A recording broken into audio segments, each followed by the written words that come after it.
अगर आप भी रीट 2025 का एग्जाम देने वाले हैं तो हम आपके लिए लेकर आ चुके हैं 15 ऐसे महत्वपूर्ण सवाल जो कि हर बार इस एग्जाम में पूछे जाते हैं और अधिकतर कैंडिडेट ये प्रश्न गलत करके ही आते हैं। तो चलिए शुरू कर देते हैं कि कौन से ऐसे 15 सवाल हैं जो कि हर एग्जाम में और हर बार रीट में पूछे जाते हैं। रीट 2025 के पेपर जो कि 27 फरवरी को ये पेपर होने वाला है। चलिए पहला सवाल है हमारा कि भारत में हड़प्पा सभ्यता की खोज है वो किस वर्ष हुई थी। भारत में हड़प्पा सभ्यता है उसकी खोज किस वर्ष हुई थी। तो इसका राइट आंसर है सन 1921 में भारत में हड़प्पा सभ्यता की खोज हुई थी। याद रखना, बहुत ही इंपॉर्टेंट सवाल है। साथ ही आपको दूसरा, गुप्त काल को किस नाम से जाना जाता है। गुप्त काल को और किस नाम से भी जाना जाता है, यह सवाल आ सकता है। तो इसका राइट आंसर है स्वर्ण युग, या फिर ऐसे भी पूछा जा सकता है कि स्वर्ण युग को किस नाम से जाना जाता है, तो उसे आप गुप्त काल कह सकते हैं।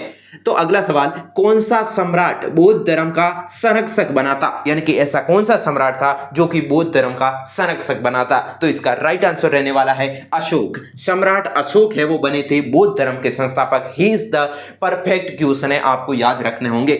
साथ ही नोट डाउन भी आप करके रखिए। दिल्ली सल्तनत का पहला सुल्तान कौन था, यानी कि दिल्ली का सल्तनत का पहला सुल्तान कौन था, यानी कि पहला राजा कौन था दिल्ली का। तो इसका राइट आंसर रहेगा कुतुबुद्दीन ऐबक। कौन? कुतुबुद्दीन ऐबक है वो दिल्ली सल्तान का प्रथम राजा या फिर सुल्तान बना था। He is the most popular question है और इसको याद रखना।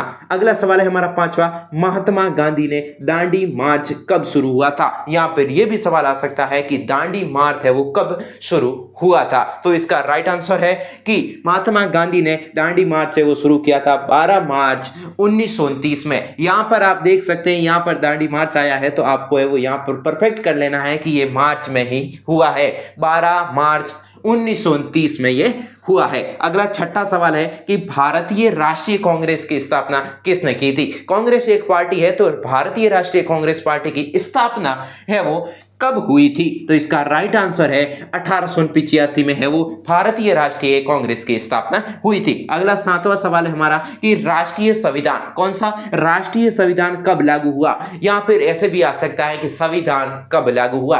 अधिकतर मैंने भी देखा है कि कई कैंडिडेट है वो ये सवाल गलत करके ही आते हैं। अब पता नहीं उन्हें क्यों पता नहीं कि ऐसा क्या इसका राइट आंसर है। तो भारतीय संविधान है वो कब लागू हुआ था, 26 जनवरी 1950 को, जिस दिन हम झंडा भी लहराते हैं। तो इसका राइट आंसर है 26 जनवरी 1950 के दिन हमारा संविधान सभा लागू हुई थी। ठीक है। अगला आठवां सवाल है कि ताजमहल का निर्माण है वो किसने करवाया था। कई अलग अलग मैंने देखा है, कोई अकबर कह रहा है, कोई कह रहा है, ये सब गलत है। राइट आंसर है कि ताजमहल का है वो निर्माण शाहजहां ने करवाया था। ये राइट आंसर होने वाला है शाहजहां। लेकिन आप साथ में नोट डाउन कर दो, नोट्स है वो इसके बना दो, आपको बहुत ही फायदा होने वाला है। और एग्जाम के लास्ट दिन ये प्रश्न तैयार करके रखना, आपका इनमें से सवाल डायरेक्ट ही पूछने जाने वाले हैं। अगला 9वां सवाल है कि पृथ्वी का सबसे बड़ा महाद्वीप कौन सा है, यानी कि पृथ्वी का सबसे बड़ा महाद्वीप कौन सा है जिसमें हम रहते हैं। तो इसका राइट आंसर है एशिया। एशिया महाद्वीप है जिसमें हम रहते हैं और ये कह सकते हैं पृथ्वी का सबसे बड़ा है वो महाद्वीप होने वाला है। ठीक है। अभी तक आपने चैनल को सब्सक्राइब नहीं किया, अभी सब्सक्राइब कर दीजिए। और भी आपको डेली इस चैनल पर है वो डेली वीडियो है वो मिलते रहेंगे और सबसे इंपॉर्टेंट सवाल बिना किसी फालतू बकवास के आपको इसमें मिलने वाले हैं। चलिए 10वां सवाल देख लेते हैं कि गंगा नदी का उद्गम स्थल है वो कहां पर है। गंगा नदी का उद्गम कहां से हुआ था, कहां से इसका है वो निकाल हुआ था, निर्माण हुआ था। तो इसका राइट आंसर है उद्गम स्थल है गंगोत्री ग्लेशियर। क्या? गंगोत्री ग्लेशियर इसका राइट आंसर है, जहां पर गंगा नदी का उद्गम स्थल होने वाला है।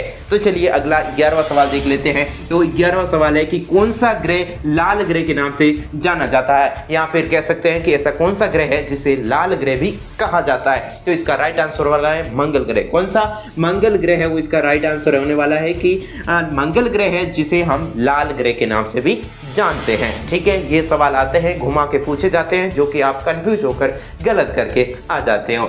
अगला 12वां सवाल हमारा कि भारत के दक्षिणी छोर को क्या कहते हैं, यानी कि भारत का जो दक्षिण दिशा में पड़ता है वो छोर है वो क्या कहलाता है। अभी मैं वीडियो बना रहा हूँ उत्तर दिशा की ओर, तो यहाँ पर देखेंगे कि इधर कौन सा अंतिम छोर है जहाँ भारत का, जिसे हम क्या कहते हैं, तो उसे कहा जाता है कन्याकुमारी। भारत का दक्षिणी छोर है वो कन्याकुमारी कहा जाता है। अगला 13वां सवाल है कि भारत में मौलिक अधिकार कितने हैं? भारत में टोटल मौलिक अधिकारों की संख्या कितनी है, या फिर कह सकते हैं मौलिक अधिकारों की संख्या कितनी है? तो इसका राइट आंसर होना 6। भारत में मौलिक अधिकारों की संख्या कितनी है? 6, याद रखना। अगला सवाल हम देख लेते हैं 14, संख्या 14 हम देख लेते हैं कि क्या होने वाला है। संविधान सभा का अध्यक्ष किसे कहते हैं? ये राइट आंसर है, आपको कमेंट में बताना इसका, ठीक है, कि संविधान सभा का अध्यक्ष किसे चुना जाता है। कोई अलग अलग कहता है, कोई राजेंद्र प्रसाद कहता है, कोई डॉक्टर भीमराव अंबेडकर को कहते हैं, लेकिन ये नहीं, आपको यहां पर पूछा गया है कि संविधान सभा का अध्यक्ष किसे कहता है, अध्यक्ष का पूछा है, ठीक है, निर्माण वगैरह का नहीं। यहाँ पर अध्यक्ष, संविधान सभा का अध्यक्ष किसे चुना गया था, तो वो थे डॉक्टर राजेंद्र प्रसाद। कौन? डॉक्टर राजेंद्र प्रसाद इसका राइट आंसर है। इसमें ये सवाल आपका मोस्ट इंपोर्टेंट है, ये बहुत बार है वो प्रश्न डायरेक्टली पूछा जाता है। अगला अंतिम सवाल 15वां देख लेते हैं। भारत का सर्वोच्च न्यायालय कहां पर स्थित है? यानी कि भारत का सबसे सर्वोच्च यानी कि सुप्रीम कोर्ट, ठीक है, भारत का सुप्रीम कोर्ट सर्वोच्च न्यायालय कहां पर स्थित है? तो आपको बता दूं कि इसका राइट आंसर है नई दिल्ली। भारत का सर्वोच्च न्यायालय एक ही होता है, यानी कि सर्वोच्च न्यायालय यानी कि सुप्रीम कोर्ट है वो एक ही होता है, जो कि नई दिल्ली में है। वर्तमान में पहले दिल्ली में था, लेकिन नई दिल्ली बनने के बाद नई दिल्ली में शिफ्ट कर दिया। अब इसका राइट आंसर होने वाला है नई दिल्ली। चैनल से अभी तक नहीं जुड़े, चैनल को सब्सक्राइब कर दीजिए। मैं हूं अशोक कुमार और आप देख रहे हैं राजस्थान हेरिक न्यूज। जय हिंद, जय भारत। रीट से संबंधित और सभी परीक्षाओं के महत्वपूर्ण सवाल आपको इस चैनल पर मिलते रहेंगे। तो अभी तक चैनल से नहीं जुड़े तो चैनल से जुड़ जाइए। Thank you. जय हिंद, जय भारत।